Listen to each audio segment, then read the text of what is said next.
You're listening to the N2K Space Network.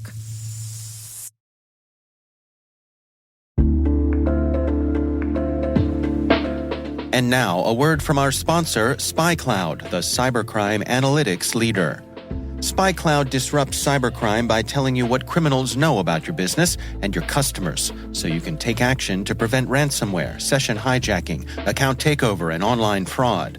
SpyCloud constantly recaptures and analyzes new data from the criminal underground, including credentials, session cookies, and PII siphoned from malware-infected devices.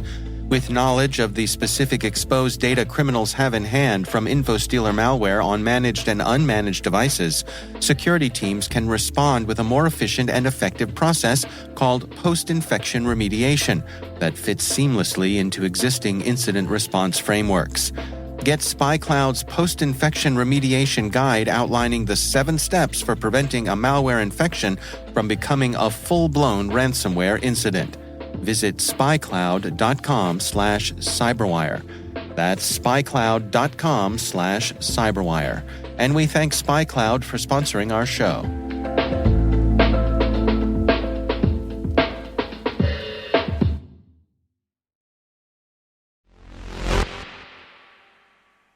NASA has responded to a request from the Navajo Nation to delay the January 8th ULA launch that will send the first commercial lander to the moon. And that response was essentially, not our payload, not our problem. T-minus 20 seconds to LOS egress. Go for deploy.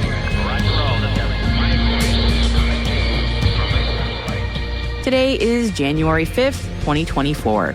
I'm Maria Varmazes. I'm Alice Carruth, and this is T-minus.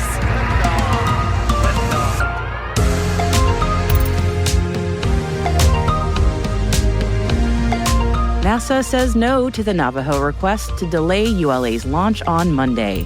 SpaceX sues the National Labor Board. The GAO denies L3 Harris's protest against a Ball NASA contract. And our guest today is Philip Harlow, president of the commercial satellite operator Telesat.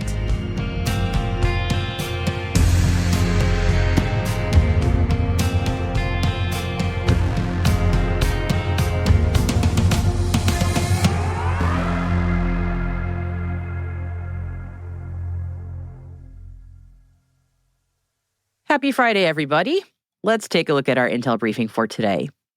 And we mentioned earlier this week that the Navajo Nation filed a formal objection with NASA about the planned January 8th ULA launch of commercial missions to the moon, because 2 of the payloads going up contain human remains.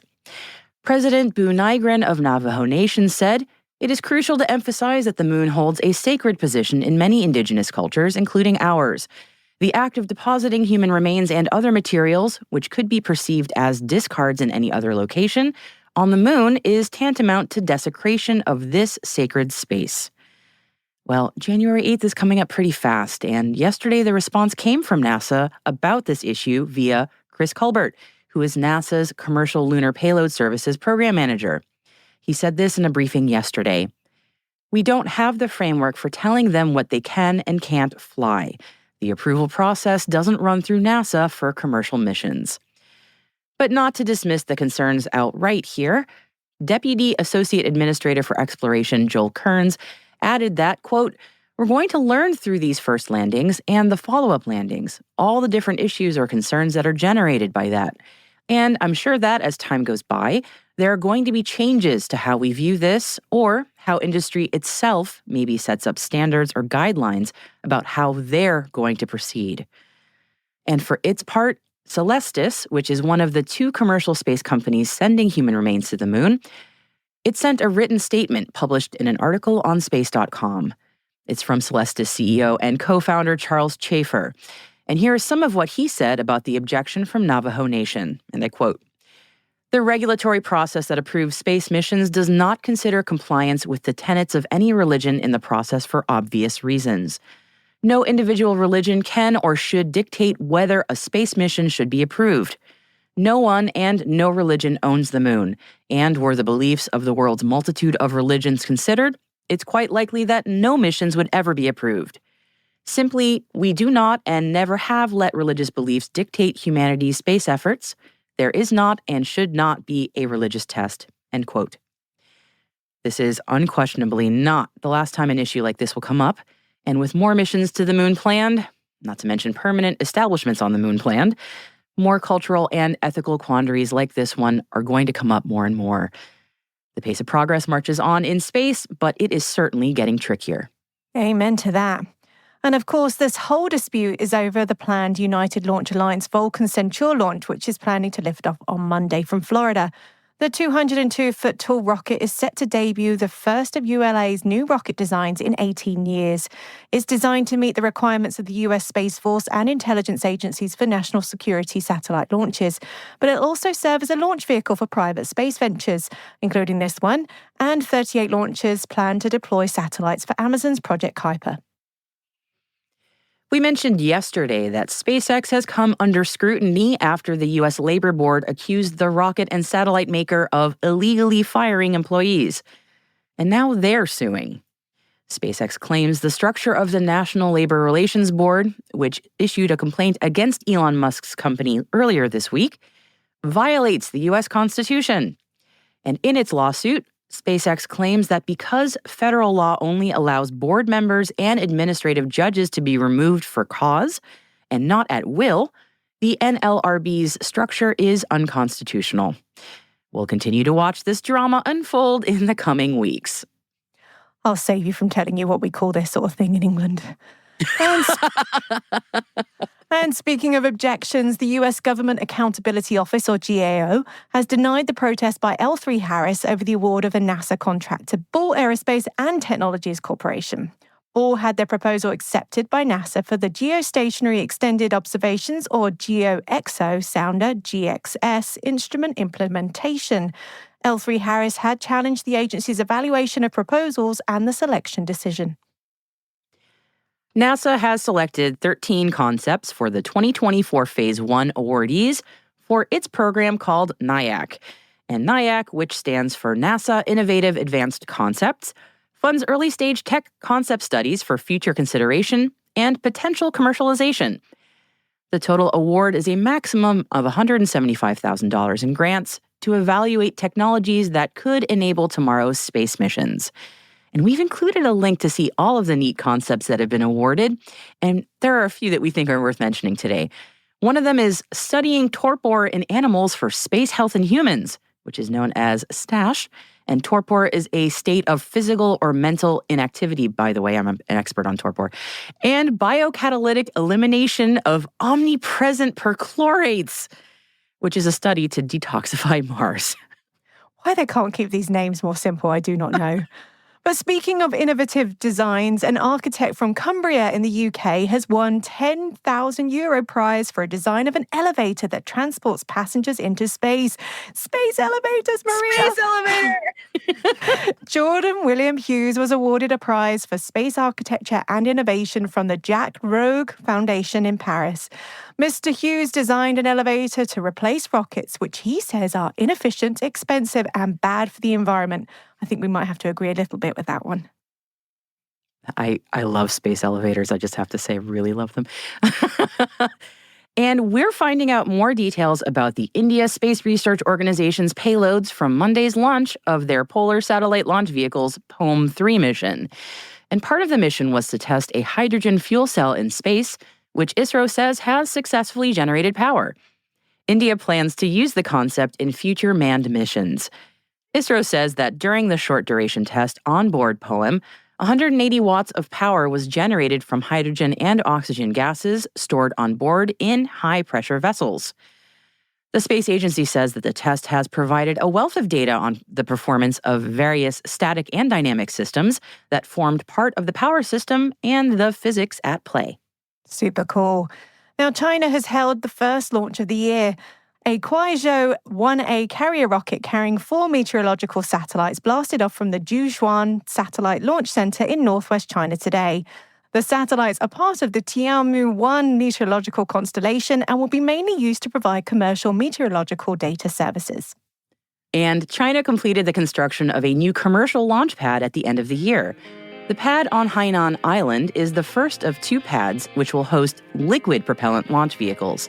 It's hoped that the new location could reduce debris from falling in inhabited areas, which we saw over the holiday break. I love that video. I'm sorry, I do.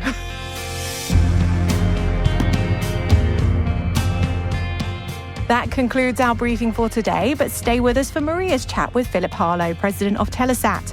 If you're interested in learning more about any of the stories that we've mentioned in today's show, then you'll find links to further reading in our show notes. And we've added a story that we're really interested in at the moment, where lawmakers in the US think space policy is headed this year.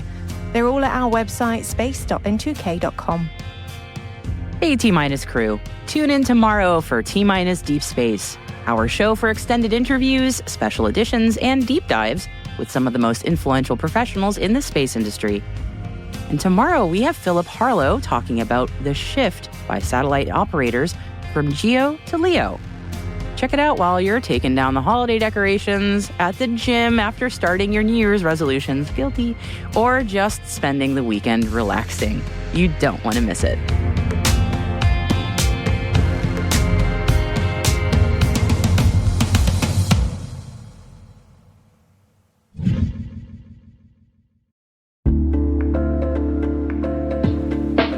And now a word from our sponsor, 6 Sense. 6 Sense provides award-winning cloud-based automated endpoint and vulnerability management solutions to streamline IT and security operations. With its advanced platform, businesses gain complete visibility and control over their infrastructure, reducing IT and security risks and optimizing operational efficiency.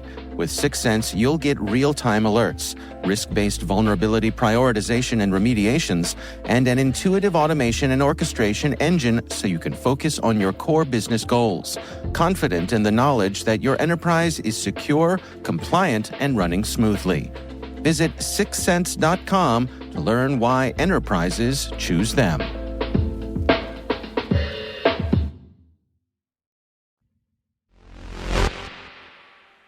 We spoke to Philip Harlow, the president of commercial satellite operator Telesat, about the market and military shift from GEO to LEO.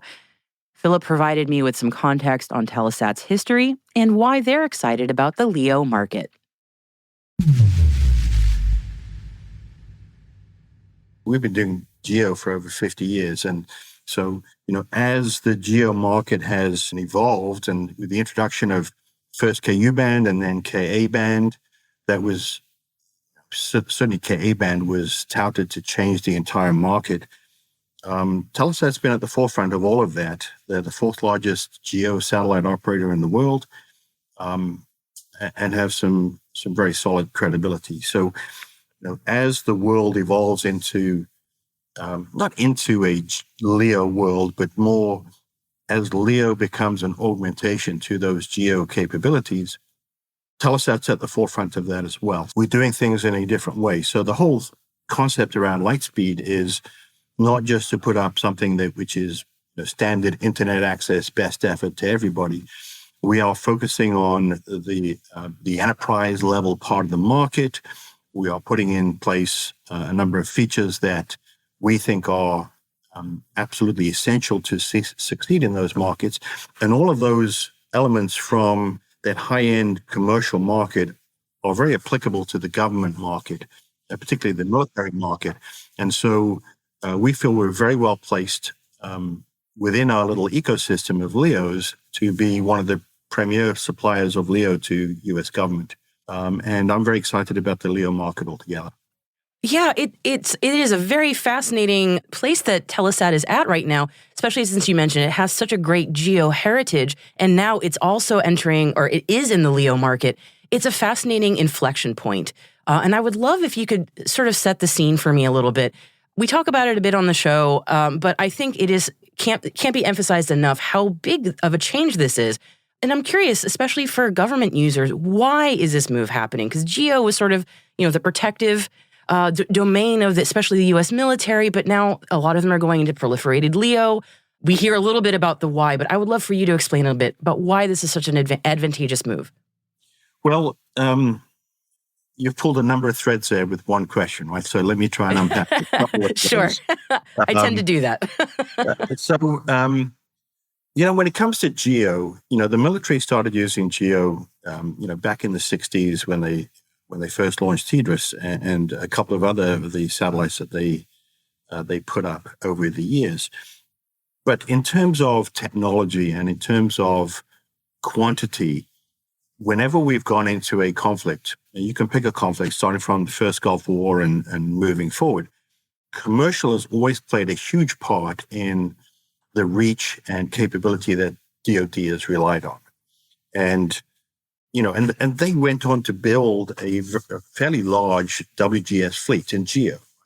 The design cycle for the technology that they've been using is 7 to 10 years. And I remember when the first WGS went up in around 2007 or thereabouts, that technology was kind of from the very early 2000s or maybe even the late 90s.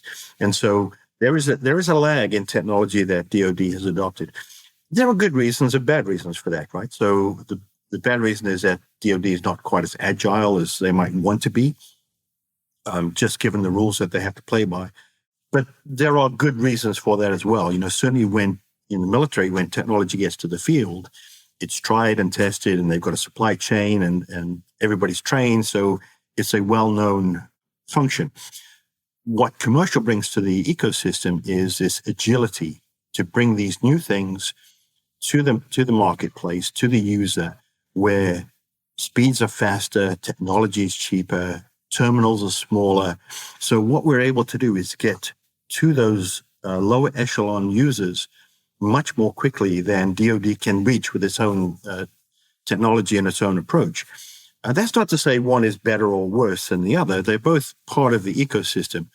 And one of the elements that we should talk about is what the SDA is doing in terms of its the tranche 1 and 2 of the transport layer, right? So SDA is experimenting with all of these LEO capabilities, and they're trying to figure out, like a lot of governments are, trying to figure out what is good, what's bad, what should we do, what shouldn't we do. My feeling is, like GEO, the LEO is going to take a long time to manifest itself and get to space. And probably by the time it gets there, there's going to be some lag in the technology. There's probably going to be some lag in the quantity that they're going to have. Because over time, not only does the commercial world change in terms of technology, but also what we're doing is we're building a growing ecosystem of users. So people who are using satellite today wouldn't have even contemplated that 10 years ago. Now, technology is cheaper, there's more capability, more people are jumping on to using this capability. And by the time the DoD gets to that point, we will have moved on and even more users will want to come in.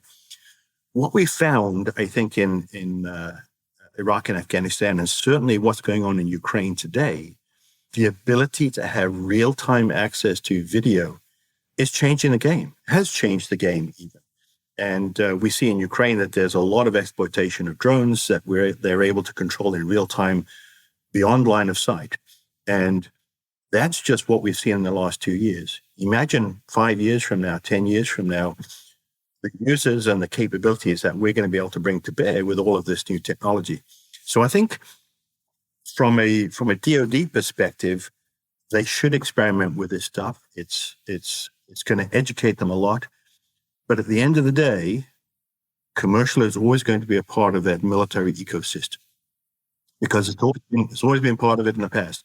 So one of the important elements that been a lot of discussions over the years, but one of the important elements is when they build their own capability is to fully understand not only what they're doing, but what we're doing so that they can leverage both and not just ignore one or the other.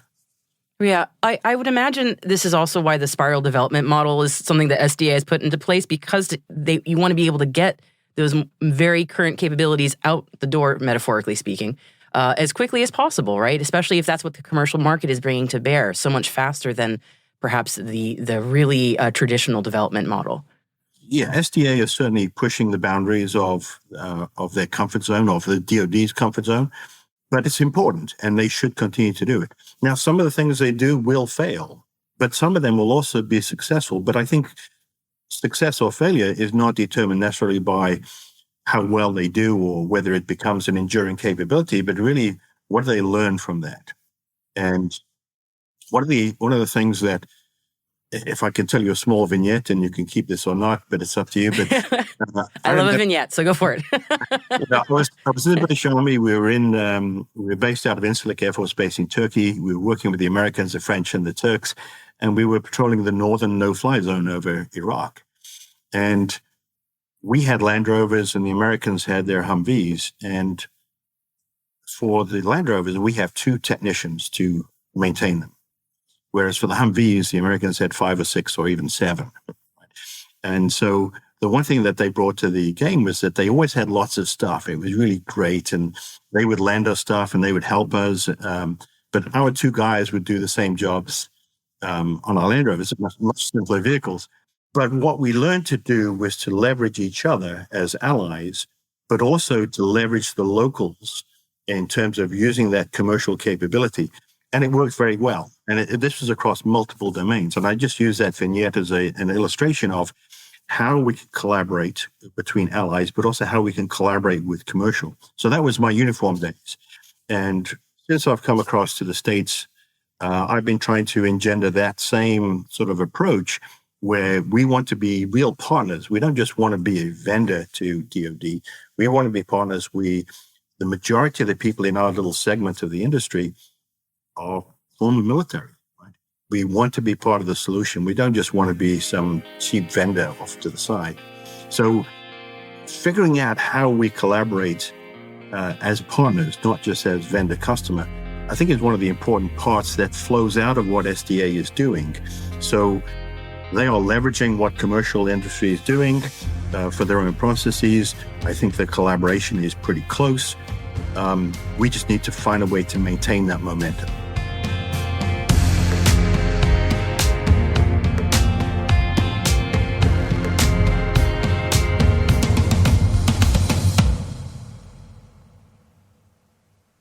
We'll be right back.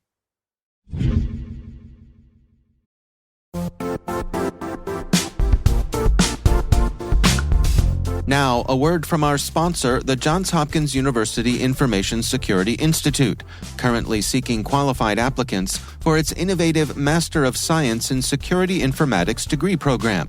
Study alongside world-class interdisciplinary experts and gain unparalleled educational, research, and professional experience in information security and assurance.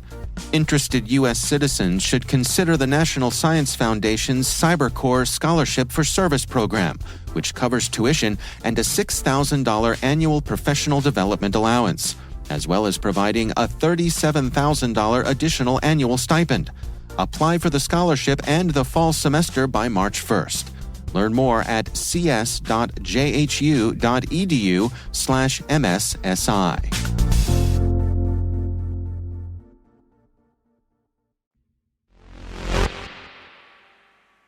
Welcome back. It's fitting for us to close out our first week of 2024 celebrating in the style of New Year's Eve, with popping corks. But did you know that this versatile tree bark will also be keeping astronauts safe as humanity returns to the moon? Yes, humble cork, harvested from the bark of trees that grow around the Mediterranean, has extraordinary properties and has seen it used in crucial bits of space rocket hardware, and it could come to play an even greater role in years to come. We're constantly reading about the new material that's being used by the space industry, but sometimes old is gold. And it's been used for some 60 years already by the space industry. I didn't know this, actually. Sheet cork was used to insulate the Minuteman missiles during the Cold War. And Boeing used cork mixed with resin in their Delta IV launch system. In 2020, ESA also tested cork as an insulator for re-entry when the Kármán satellite was dropped from the ISS to gather data on atmospheric re-entry as it fell back to Earth. And cork is used in ULA's Atlas V, the main launch vehicle used by NASA over the past 21 years to carry robotic missions to Mars and Jupiter. Now, NASA hopes to send humans to the moon using a rocket insulated with cork. So think about that next time you open a bottle of wine. You're using space material.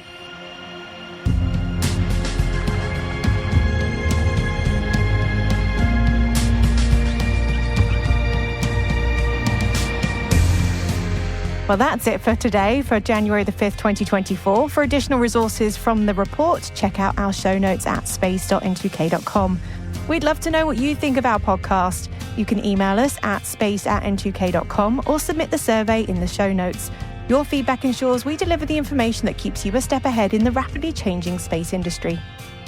We're privileged that N2K and podcasts like ours are part of the daily routine of many of the most influential leaders and operators in the public and private sector, from the Fortune 500 to many of the world's preeminent intelligence and law enforcement agencies.